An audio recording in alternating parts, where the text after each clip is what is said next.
ဒီနေ့မှာတော့ဘီယာအကြောင်းပြောကြမယ်ဒီဘက်ခင်မှာလူတော်များများဘီယာကိုတောက်ခုကြပေမဲ့သူတို့ရဲ့တမိုင်းကြောင်းဘီယာဘယ်လိုဖြစ်ပေါ်လာလဲဆိုတဲ့တမိုင်းကြောင်းသိရှိတဲ့သူကအရင်နည်းသေးတယ်လူအများစုထင်ထားကြတာကဘီယာဆိုတာချက်ထားတဲ့အရာလူတွေဓာတုပစ္စည်းတွေနဲ့ပြုရင်ထုတ်လုပ်ထားတဲ့အရာလို့ထင်ကြတယ်ဒီဘက်ခင်မှာတော့ဟုတ်တာပေါ့ညီပညာတွေလည်းတိုးတက်လာသလိုစီးပွားရေးတွေလည်းတိုးတက်လာတော့ခုခေတ်မှာတော့ဒီလိုထုတ်လုပ်ကြပေမဲ့သူတို့ရဲ့တမိုင်းကြောင်းတော့ဒီလိုမဟုတ်ဘူးပထမဆုံးဘီယာကိုတော့လူသားတွေကအမှတ်မထင်တဲ့ရှာဖွေတွေ့ရှိခဲ့တယ်လို့ပြောရမယ်ဒီအကြောင်းပြောဘူးဆိုရင်လွန်ခဲ့တဲ့နှစ်ပေါင်း4000ကျော်လောက်က BC 3500 3000လောက်ကိုပြန်သွားရမယ်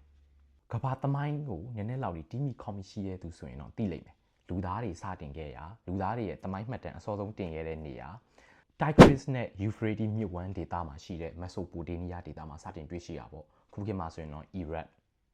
လို Middle East ဒေသတွေပေါ့အဲ့ဒီအချိန်ခါကအဲ့ဒီဒေသကလယ်သမားတွေကသူတို့စံတွေစပားတွေဂျုံတွေပြောင်းတွေသူတို့အစသဖြင့်ပေါ့သူတို့ကော်ပဲတီးနှံတွေကိုရိတ်သိမ်းပြီးတဲ့ခါကျရင်သူတို့တလိမ့်ဆန်တွေရန်တွေကာကွယ်ဖို့ရာသီဥတုရန်တွေကာကွယ်ဖို့အတွက်သူတို့ကတူလောင်ယုံကြီးတွေမှာထားကြတာပေါ့တခါတလေမှာတော့သူတို့တူလောင်ထားတဲ့နေရာတွေကိုမိုးရေတွေကစိမ့်ပြီးဝင်တာလို့နှီးမျိုးစုံနဲ့ဝင်ရောက်ကြတာပေါ့အဲ့ဒီအခါမှာဂျုံတွေစပားတွေမှာပါတဲ့တကြားတက် sugar နဲ့လေထဲမှာပါတဲ့ wire yeast လို့ခေါ်တဲ့တဆေးနဲ့ဓာတ်ပြုလာပေါ့အဲ့ဒီဒေတာပူတဲ့အတွက်ကြောင့်အဲ့ဒီဓာတ်ပြုမှုကိုလုပ်ဖို့အတွက်ပို့ပြီးတော့လည်းလွယ်ကူသွားတာပေါ့အဲ့ဒီဓာတ်ပြုမှုကို fermentation အချင်းဖောက်ခြင်းလို့ခေါ်တယ်ဒီအချင်းဖောက်ခြင်းကဂျုံနဲ့စပားတွေထဲမှာပါတဲ့တကြားဓာတ်ကို alcohol ဓာတ်အနေနဲ့ပြောင်းသွားတယ်ပြီးရင်အမြုပ်လေးတွေလည်းနည်းနည်းထလာမယ်အရသာတွေကလည်းချင်းခါတက်တက်လေးဖြစ်မယ်အနံလေးကလည်းမှုေးလာတယ်ပေါ့အဲ့ဒါကိုလူတွေကလွန့်ပစ်မဲ့အစားသူတို့ကတောက်ကြည့်လိုက်တယ်တောက်ကြည့်လိုက်တဲ့အခါမှာတော့တောက်ရတာဘေးဥပလည်းမဖြစ်ဘူး safe လုံလဲလုံခြုံတယ်အားလည်းရှိတယ်ပေါ့သူတို့ကိုစိတ်ပြေပြောက်စေပြီးတော့တချို့လူတွေကဆိုဒီအရေးတောက်ရင်ပျော်တယ်ဆိုပြီးတော့ပြောကြတာပေါ့ဆူမာရီယန်တွေကိုတော့ပထမဆုံးဘီယာချက်လုပ်တဲ့လူမျိုးတွေလို့သိရှိခဲ့ရတယ် Him to Nikas လို့ခေါ်တဲ့ဘီယာချက်လုပ်နည်း recipe ကိုလည်း1800 BC လောက်မှာရေးသားခဲ့တယ်လို့ပြောကြတာပေါ့အဲ့ဒီထဲမှာဆိုရင်ဘီယာပထမဆုံးဘယ်လိုစချက်လဲဘယ်လိုအချင်းစဖောက်လဲဆိုတဲ့ process တွေအကုန်လုံးရေးထားတယ်လို့ပြောကြတယ်အဲ့ဒီနေစပြီးတော့လူတွေကဘီယာကိုချက်တော့တာပဲခုချိန်ထိပဲခေတ်တည်တာပြောင်းသွားတယ်ထုတ်တော့ထုတ်နေတော့မယ်ဒါဆိုဘီယာကတကဘာလုံးကိုဘယ်လိုရောက်သွားတာလဲဒါကတော့ရှင်းပါတယ်လူတွေကခုခေတ်လိုမျိုးပဲရေကြီးရာမျက်နှာရာကိုပြောင်းရွှေ့နေထိုင်ရင်းနဲ့ပါသွားကြတယ်ပြီးရင်ကုန်တယ်တွေကလည်းဒါကိုရောင်းဝယ်ဖောက်ကားမှုအနေနဲ့ပြန်သွားတယ်လို့ပြောရမှာပေါ့အဲ့လိုပဲမက်ဆိုပိုတေးနီးယားဒေသကနေအီဂျစ်ကိုရောက်တယ်ရှေးဟောင်းအီဂျစ်မှာဆိုရင်ဒီပီရမစ်ကြီးတွေကိုစောက်ခဲ့တဲ့အလုပ်သမားတွေကိုဘီယာနဲ့လောက်ခအားပေးတယ်လို့တောင်ပြောကြပါတယ်ပြီးရင်တော့အီဂျစ်ကနေမြေထဲပင်လယ်တဝိုက်ကိုရောက်တယ်မြေထဲပင်လယ်တဝိုက်ကနေမှနောက်ဆုံးဥရောပကိုရောက်သွားတာပေါ့အဲ့ဒီမှာပဲတန်ရှင်းမှုတွေပိုပြီးအားကောင်းအောင်အရသာပိုရှိအောင်ဆိုပြီးသူတို့နည်းပညာအနေနဲ့စမ်းသစ်တူရှင်ကြတယ်ပေါ့အထူးသဖြင့်ဥရောပကိုရောက်သွားတဲ့အချိန်ခါကြာမှာပေါ့ဥရောပရဲ့အလယ်ခေတ် Middle Age တွေမှာဆိုရင်ဒီဘီယာချက်တဲ့လုပ်ငန်းကိုဘုံကြီးကျောင်းတွေမှာဘုံကြီးတွေကအကြီးကျယ်ကိုပြုလုပ်ပြရတယ်လို့ပြောကြတယ်ဒါကဘာလို့လဲဆိုတော့သူတို့ကအဲ့ခေတ်ကဘီယာကိုအရက်အနေနဲ့အယ်ကိုဟောအနေနဲ့သူတို့ကထုတ်လုပ်တာတော့မဟုတ်ဘူးပြီးရင်တမိုင်းတစ်လျှောက်မှာဆိုရင်ဘီယာကလူအသက်ပေါင်းများစွာကိုကယ်ခဲ့တယ်လို့ပြောရတယ်ဘာဖြစ်လို့လဲဆိုတော့အရင်ခေတ်ရှေးခေတ်တွေတုန်းကဆိုရင်တောက်ရည်ရရှိမှုကလုံမလုံလောက်တာအဲ့အတွက်ကြောင့်လူတွေကဘီယာကိုချက်ကြတယ်ဘီယာကိုချက်တဲ့အခါမှာကနေကရေပြုတ်သွားပြီရေနွေးကိုတည်ရပြီအဲ့ဒီအတွက်ကြောင့်ပိုးတည်သွားပြီပြီးတော့အချင်းလဲဖောက်ပြီအချင်းလဲပေါက်နေတဲ့အတွက်ကြောင့်တုံတန်ရုံပိုးမလောက်တော့မမူတော့တာပေါ့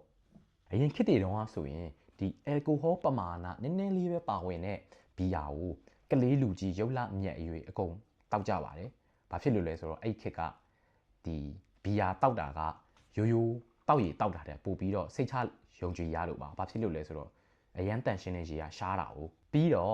့ပင်လယ်ဓမြတွေတင်မောသားတွေရ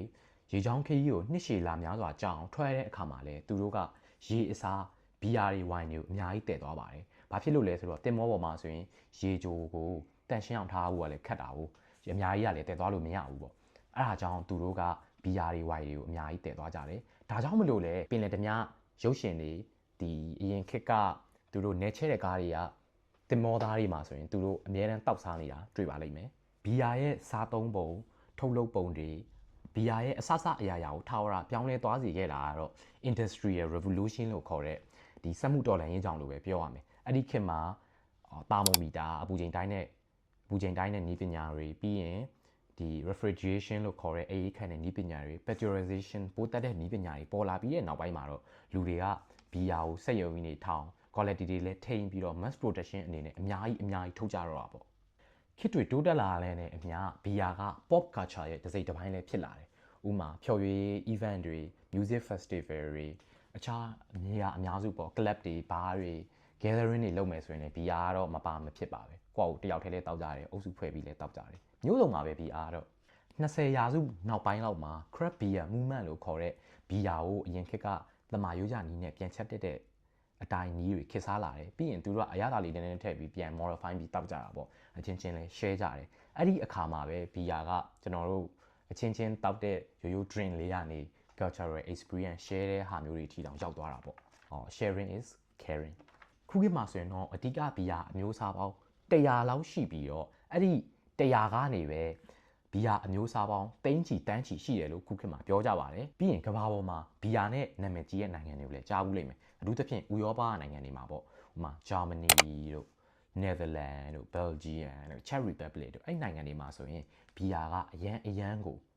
နာမည်ကြီးတဲ့တောက်စရာတစ်မျိုးပါ Oktoberfest လို့ခေါ်တဲ့ကမ္ဘာအကြီးဆုံးဘီယာပွဲတော်ကိုလည်းနှစ်စဉ်နှစ်တိုင်းဂျာမနီနိုင်ငံ Munich မြို့မှာနှစ်ပတ်ဆက်တိုက်ကျင်းပကြပါတယ်အဲ့ဒီမှာသူတို့ဂျာမန်လူမျိုးတွေရဲ့ culture အရသူတို့ celebrate လုပ်မယ်ဘီယာတောက်မယ်မုံစားမယ်ဒါပေါ့